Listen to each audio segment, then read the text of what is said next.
Hey guys, EST here, and I've got a video that probably answers a question you've been wondering if you've ever had a campfire, or if you intend to heat or cook something with a campfire in the future sometime. What do you do with the ashes? And of course, it's not like, plastic or like cooking oil or something where you have to do something with it. You just go dump them in the yard somewhere or something, it doesn't really harm that much, but is there a use for them? I mean, they're very chemically unique. It used to be trees, wood, all that. They're useful. Is there anything you can do with ashes? And I was actually wondering it myself. I looked into it, and boy, did I go down the rabbit hole. So if you're in a limited resource situation, just because of an economic thing or because of a weather event or because all of society collapsed or anything in between, you burned some dry wood, you got warm, you cooked something, and now you've got ashes. What do you do with them? Do they have any use? Well, you can make soap with it because it's already very basic, very alkaline, which is of course the opposite of acidic. But what they don't tell you is that to have enough potassium, you need to burn hardwood species. Yeah, they're wonderful for burning, but they're better for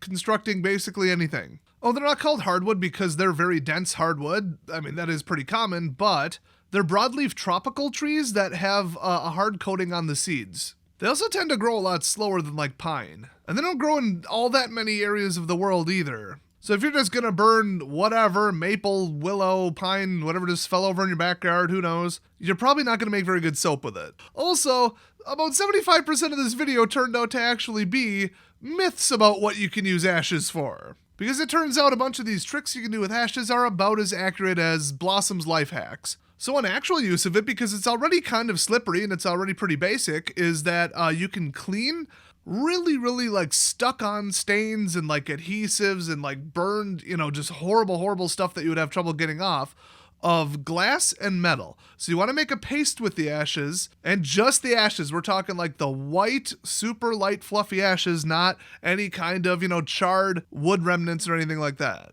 But yeah, you mix that up. You gotta wear gloves or it'll chemical burn your hands, so keep that in mind for the rest of the video. And then you just kind of, rub it on a rag, cotton or whatever, and you could do the glass top of a stove. You could do a fireplace glass. You can clean the metal on your grill. So clean might not even be the right term because it's not going to be all that clean. You're just going to get some caked on stuff off and it's going to look slightly better. It's not going to be like you just took some, glass cleaner on your glass. Another thing I found that is actually real, allegedly, according to multiple sources, is you can stop pond algae, because algae is just not good. It's not good for fish. It's just not good for anything. But it's 1 tablespoon per 1,000 gallons, which seems really low. And I think it only worked if it's certain types of ash from certain types of trees. But hey, if you got some, it's worth a shot. In case of an absolute emergency, we're oh, this is completely ruining everything. No frogs want to be there. We're not getting any turtles. We're not getting any birds. It's just a swamp. But I hope you're pretty good at estimating how many thousands of gallons things are. Okay, 1,000 gallons is 133 cubic feet, which is roughly equivalent to a cube of water that's 5.1 feet on each side. So 5 by 5 by 5, basically. So one website said you can use it as a dry shampoo. I mean, that was almost right under the part where they said, watch out for chemical burns if you're going to wash glass with this, wear gloves. So, let me also direct you to the other video on my channel that I made recently where I didn't wash my hair for, I think it was 21 days. I just rinsed it with water. I didn't, use any shampoo and everything went fine. Hey, turns out big shampoo is a scam. Don't trust the man, apparently. One actually really cool thing you could do is you can make a primitive cement mix with terracotta, but it's complicated and difficult and it's a whole process. It's kind of neat and kind of cool, but you would have to have all the time of the day to make lovely pottery. That's more arts and crafts than survival, but it's neat. Oh, here is what I hear all the time. And they also say, what's the other one? Epsom salt. Don't use either of these, but ashes, you could put them in a pot that you'll grow tomato plants in, and that'll help prevent blossom end rot, because blossom end rot, as we all know, is caused by a nutrient deficiency 1% of the time. The overwhelming majority of the time, if your tomato plants have blossom end rot, they got root bound because you didn't use a big enough area, and you probably should have just put them in the ground anyway. So the pot wasn't big enough, or the soil was complete garbage, which yeah, okay. Or it was a watering issue, either over or under, usually over. It is almost never a magnesium shortage in the soil. Also remember, they're pretty alkaline and a lot of plants care about the pH of the soil. We'll get to that shortly in the video. So according to the internet, you can use it to repel everything. A lot of reliable sources said that if you sprinkle the ashes around a plant that might be susceptible to slug damage or snails, it will keep them away. I've heard that about a lot of things, you can put really sharp, seashells or glass or something, yeah, they'll just go right over it. So this, I don't know, I know DT Earth will do it. A little harder to come by than ashes, so I mean, yeah, I might try it, but remember, it's gonna leach into the soil from on top of the soil, unless you put like plastic under it or something. And there goes the soil pH. So it's also supposed to keep like bugs and mice away. I can see mice not liking it, but then someone else said that some small rodents love it, and you can use it to have them take like a dirt bath, but that might just be like chinchillas, and also you shouldn't use ashes according to someone else, so a lot of contradictory information. I'd be more inclined to think it would keep things away because of its, just chemical nature and its smell and the implication of, oh, well, fire equals danger. It is supposed to keep bears away too. But it's supposed to stop fleas, mites, and lice on chickens. But I had trouble finding like numbers on that or any kind of like scientific stuff. It's more like, oh yeah, my grandpa did this. But people said, well, because of the chemical danger and, the discomfort and the mess and all that, you can only use it on pets if it's a severe case. Like it's affecting everyone and they're starting to get a disease from the number of flea bites or something. I guess a little bit on there will drive the fleas away, I guess, according to some people. I guess they do that in some third world countries. Like I said, you wouldn't catch me doing that unless it's an emergency. Speaking of that, what is shockingly supported by centuries of like anecdotes plus actual recent college studies at actual medical universities. You can use ashes as wound care for a disinfectant and to make it heal faster in case of like a moderate injury. Like a pretty good gash, obviously sew it up and, gauze and whatever you got. But I guess it kills bacteria, which, yeah, bacteria don't like wacky pHs. It makes sense. But no study tested it on humans. Most of the studies were rabbits, and some anecdotes from the past were like farm animals, where they're like, oh man, they got attacked by a coyote and I don't have, a full medical kit. Oh, well, we'll put some ashes on it, and then they got better. So that's actually pretty useful. Another one actually is storing seeds. Now, seeds kind of just store. I mean, just keep them cold and dry. It's really not that hard.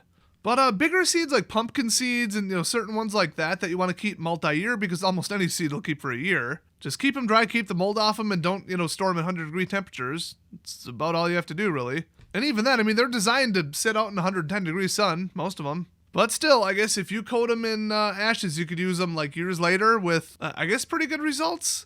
But I think it had to be hard shell stuff because it's also, and this is why it works, a desiccant, which means that it absorbs water. So you can use a bucket of ashes to dehumidify a problematic area, like a part in your basement or your root cellar that just keeps growing mold. They didn't say rub it on the walls, but I heard if you do, it makes like an okay insulation, which that I'm not sure I believe. They were mixing it in with the mud and all that. I don't know, it sounded interesting, but yeah, sure, why not? It's a construction material too. Apparently ashes are magic. I'm not even naming some of the dumber things I found.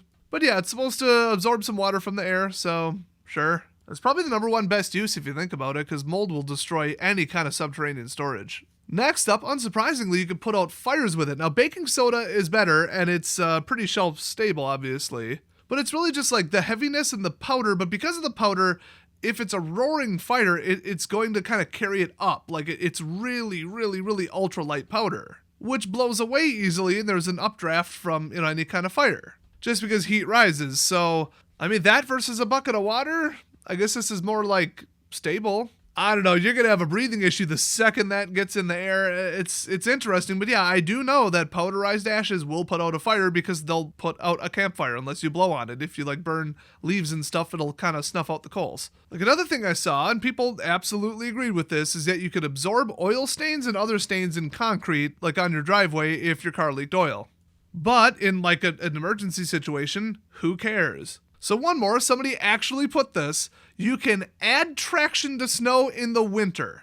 It's a slippery, like 9 pH base. So that's insane. They said you could put it on your tires, put it on your shoes. No, do not do that. All right, so the final one that you've been screaming at your screen because there's only a couple that people always have in the back of their mind. Should you add it to compost or amend soil? And the answer is almost definitely no. Cue everybody in the comments say, oh, but I did it and I got great plants and this, whatever. Okay, in compost, really big compost or like a soil mix or, whatever, like post compost, 75% compost, that kind of stuff, you could sprinkle a very fine dusting of it in no more than every foot to foot and a half. So like, what is that, 1%? And it's like, oh, here's some potassium and magnesium. Okay, cool. Plants really need like phosphorus and nitrogen primarily, but sure, if you wanted slightly more nutritious vegetables, I guess. But the problem is you're going to drive the pH so high that a lot of plants that are picky are not going to like it. The other thing is over the long term, you're actually damaging it. because microbes and fungi that break apart the stuff in the soil, like the little, bits of whatever, biological material, they break it down into its constituents so that it can be absorbed by the roots of anything and turned back into another plant. They almost universally prefer a slightly acidic environment over an alkaline one. So you're adding super broken down, super available nutrients from the burned wood while taking away the long-term stuff that the microbes would have. I can't name one single plant that likes basic soil. I'm sure they're out there, but I just found a list of ones that you shouldn't use any kind of basic soil. It should be neutral to acidic, which actually a lot of soil microbes, they prefer neutral over acidic. I think I said that kind of backwards. Like they'll live in acidic more than they will in basic soil, but they want neutral because they don't want anything interacting with themselves, obviously. But yeah, you would not want to try to grow any kind of just flowering plant or almost any berry plant like raspberries or strawberries, any of that, in basic soil. They actually prefer slightly acidic. And that's because they're a little more complex. They've got a lot, going on. Not everything can come from the sunlight, so they put a lot of nutrients in there. And the nutrients themselves are more available to the plants if it's already in the soil when the soil is acidic. So you can use it to offset acidic soil if you know you have something that doesn't like acid in the soil. So, I mean, that's a good use of it, but you wouldn't consider it fertilizer. Like the minerals that are in it are just secondary. The other thing is that, remember, ashes are 25-to-1 carbon to nitrogen ratio. Now, you want almost all compost to be 50-50. Now, if it's thin, green, and soft and not wood, it's probably very heavy on nitrogen. It could even be 10-to-1. Dry leaves off of trees are pretty carbon heavy compared to nitrogen. But 25-to-1 carbon? I mean, you might as well just grind up carbon and put it in there. A lot of vegetables, a lot of annual vegetables, like, anything that'll die over the winter, basically. So, beans, for example, they really need nitrogen. Now, they don't care about the nitrogen in the soil too much, beans specifically, because they pull it out of the air and actually put some of it into the soil. But like trees, they're woody, they're brown, they're hard, that's carbon. They still need nitrogen, but they care a lot more about carbon. And then something thin, green, and soft and small and that grows really quickly, that's usually more nitrogen, generally. So what would you even be growing in a garden with ashes? So generally, I would just keep ashes away from the garden. I mean, you could sprinkle the faintest, tiniest little bit and it probably won't throw off the pH too much. And then you'll just get the bare minimum basic amount of phosphorus, but we're talking like a barely visible dusting of it. And honestly, I'd only do it if I already knew my soil was bad. And if I knew my soil was bad, I probably wouldn't grow stuff there. I'd just try to build better soil with compost. So that's everything reasonable I could find about the uses for ashes. So not too many, but some I've never even heard of, which is why I wanted to make a video about it. So if you found this video interesting or just appreciate the fact that I got a couple hours of research down into 13 minutes and saved you a lot of reading time, well, then leave a like and subscribe and check out the rest of my cool content. Thanks for watching, everybody. We've got a whole bunch of content coming out this week that I've actually already filmed. One of them, a little spoiler free, we're going to be searching a hotel room for hidden spy devices. So thanks for watching, and I'll see you guys next time.